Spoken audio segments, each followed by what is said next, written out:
Acho que a gente preparou aqui, a gente consumiu bastante conteúdo aí a respeito da sua vida e sua trajetória, Gustavo.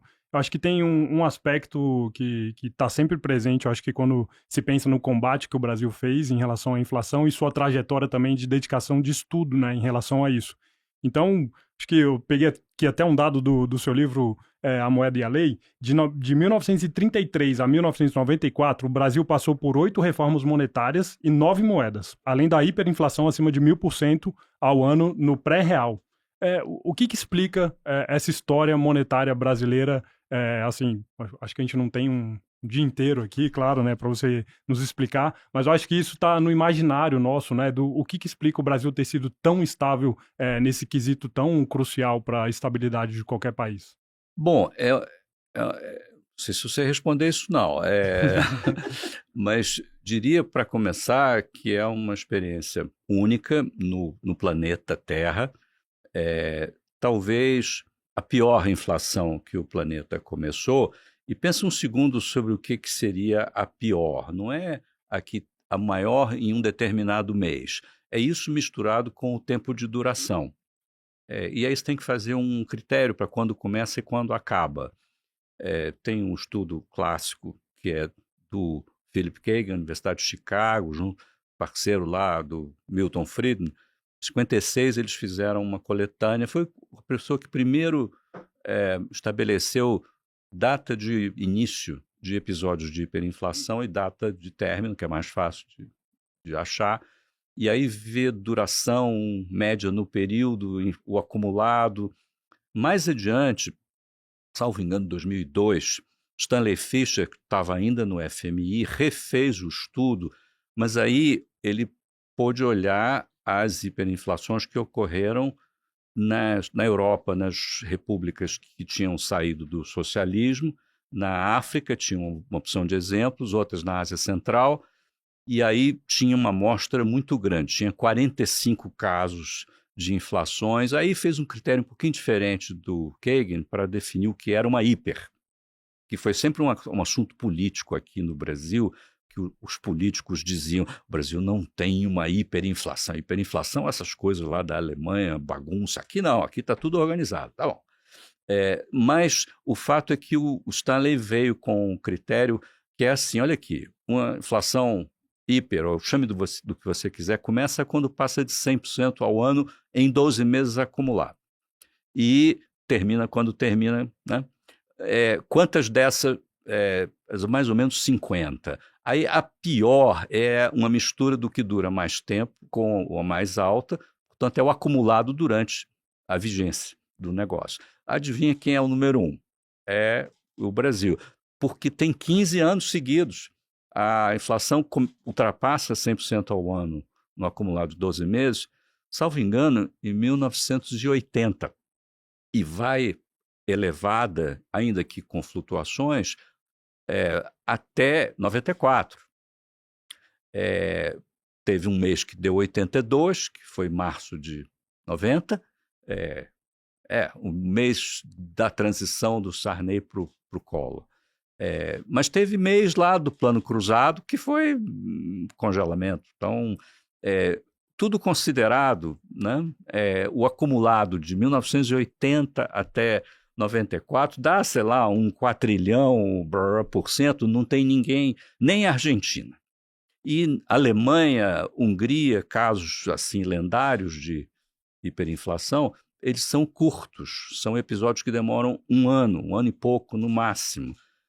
Então, o que é mais sério? A Hungria talvez tenha o pior mês, enfim, aquela história. Teve um mês que a inflação bateu 300% ao dia, ok? Mas foi um mês que ele tinha duas moedas e deu tudo errado.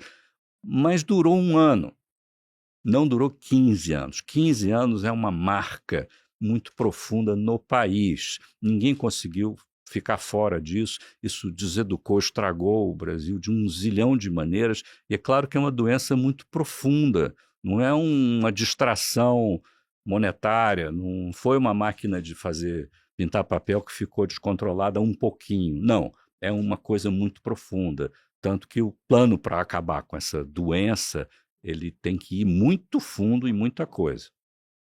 Ô, Gustavo, a gente não viveu esse efeito da inflação na pele, né?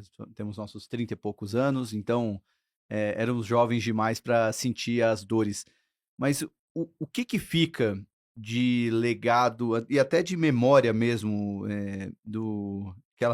aquela coisa que é até meio traumática de viver 15 anos num estágio de hiperinflação? O que que deseduca, como você falou, mas também o que que educa? O que que faz o brasileiro talvez um pouco mais Ah, cascudo? pois é, nós somos muito mais cascudos, nós, as donas de casa, os donos de quitanda, todos sofreram isso de uma forma absurda. E em matéria de educação financeira não tem nada mais efetivo do que a beira do precipício, que isso foi.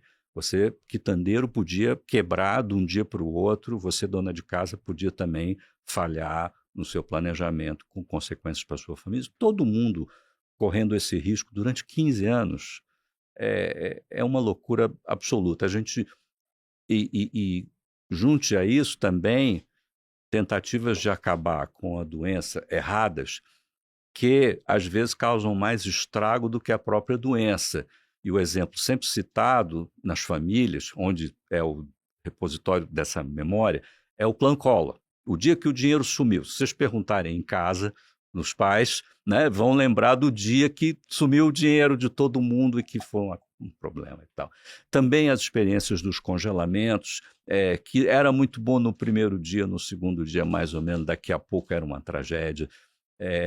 Essas experiências do combate errado, elas também foram traumáticas. E isso tudo ao longo de 15 longos anos. Tá? Isso nos fez um país muito cascudo, acho que o termo é muito próprio.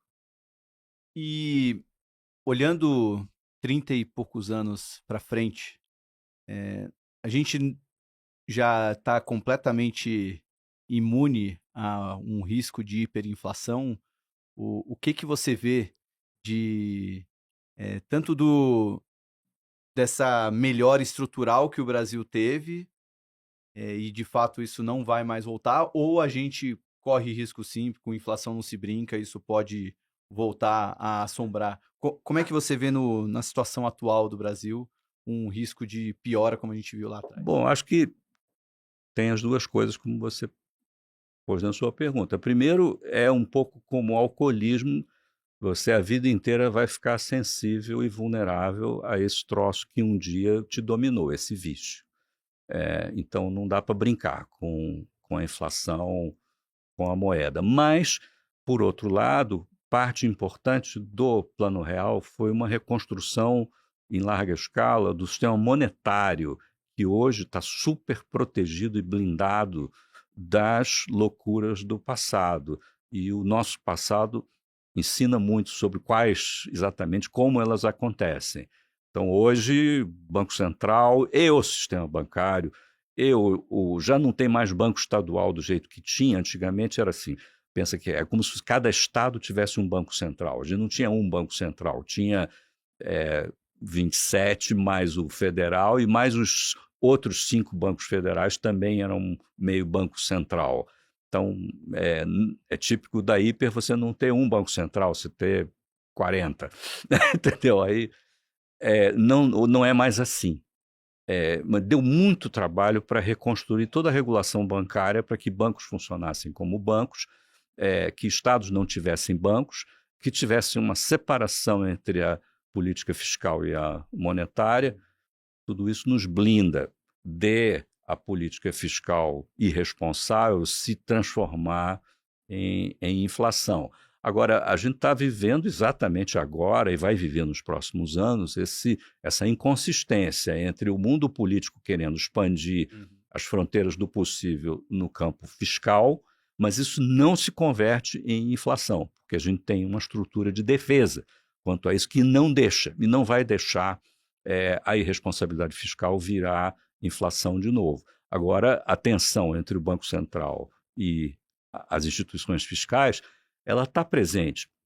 E claro que a gente corre risco agora quando a esquerda tomou conta do executivo, o presidente Lula, e como é que ele trataria o Banco Central. Todos vimos como ele, presidente Lula, tratou o assunto do Banco Central independente, hostilizou o presidente do Banco Central, nomeado pelo presidente anterior, mas acabou nomeando o seu, 2 anos passados dentro do seu governo, e o seu presidente do Banco Central hoje está totalmente dentro da cultura correta de Banco Central, assentando que está bem dominado, bem blindado. A blindagem sobreviveu bem à mudança de governo e, portanto, hoje ela é uma parte muito importante da democracia. Tem alternância de poder, mas não tem alternância em estabilidade monetária. Sim, o Banco Central tem o seu protocolo, o seu modo de operar, não importa se o governo é de esquerda ou de direita. Como também tem a Anvisa, não é isso? Que de vez em quando o político quer subverter outras agências reguladoras.